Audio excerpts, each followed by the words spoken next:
Thierry, bonjour. Bonjour Gilles et bonjour VO2. Bon, j'ai vu une note de 15,2 sur un test chaussure. Alors, est-ce qu'il y a du Thierry Breuil dans cette note qui est une super note pour les nouvelles chaussures Kalenji? Oui, oui, il y a de moi forcément parce que j'ai travaillé dans l'équipe et c'est super chiant à force que tout soit ramené sur une personne et je me suis fait traiter d'athlète humble, je veux bien, mais c'est pas ça le problème.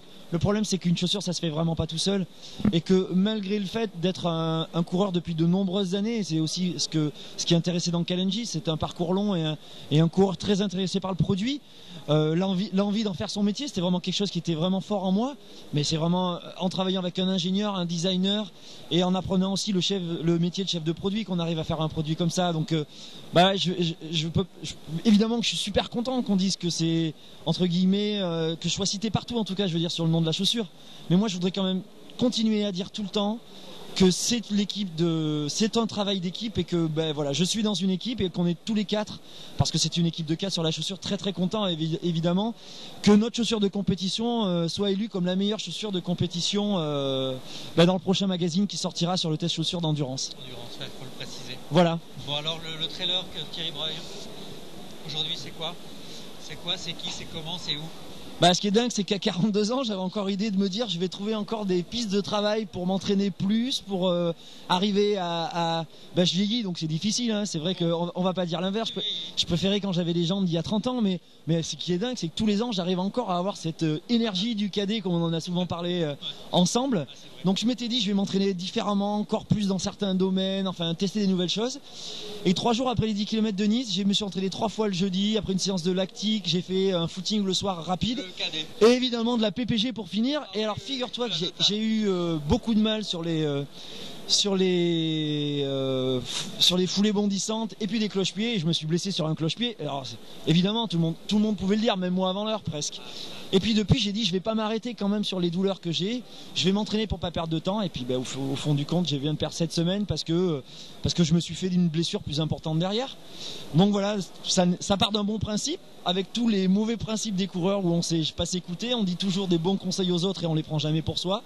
Thomas Laure Blanchet était un excellent exemple dans ce cas-là, quand il s'était fait sa pubalgie et qu'il disait à tous ses clients faites comme ça, et que lui il le faisait pas. Donc voilà, on est toujours tous comme ça, mais on est des passionnés, on est des gens qui ont toujours envie d'essayer de durer, d'être meilleurs. Et bon voilà, ça part d'un bon principe, mais on fait des erreurs encore, tard. Bon, la saison, ça va se décliner comment? Attendre de plus être blessé pour pouvoir redonner des dates, parce qu'évidemment j'avais fait un planning et puis évidemment je peux plus le suivre.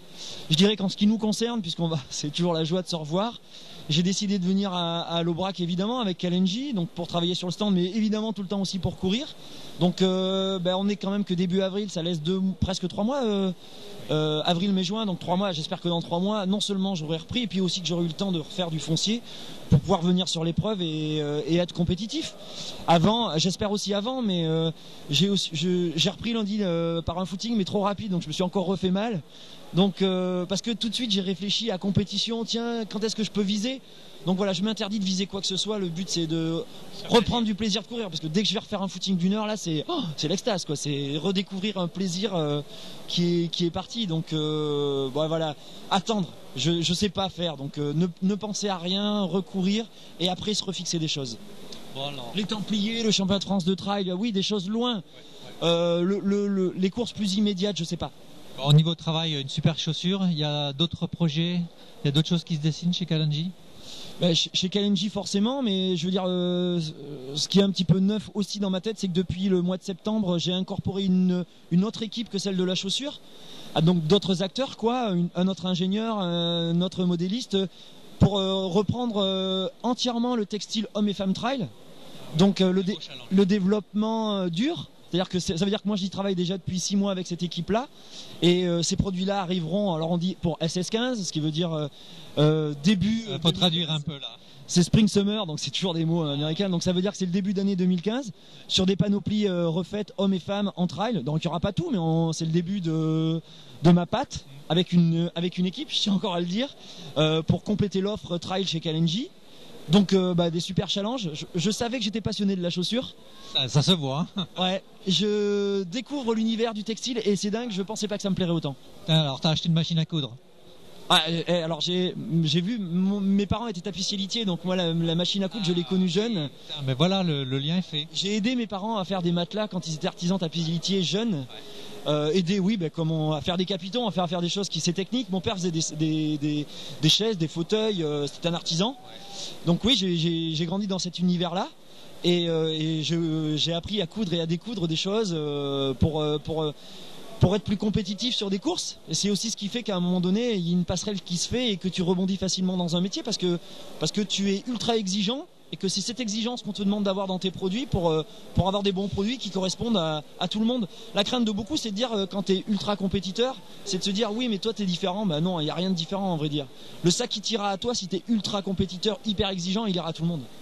Surtout s'il est accessible en prix. Bon, merci Thierry, et puis bon salon, parce que je sais que tu es très attendu là-bas. Merci, mais c'est pas une histoire d'être attendu. Être sur le salon, c'est aussi aller voir tous les gens qu'on aime bien et passer un petit peu de temps avec eux. Pour nous, pour toi, je suis sûr, et d'autres gens, ça c'est important. C'est vrai qu'on vient pour représenter une marque et d'autres choses, mais aussi on sait qu'on va revoir tellement d'amis avec qui on s'entend bien, ça fait plaisir. Merci.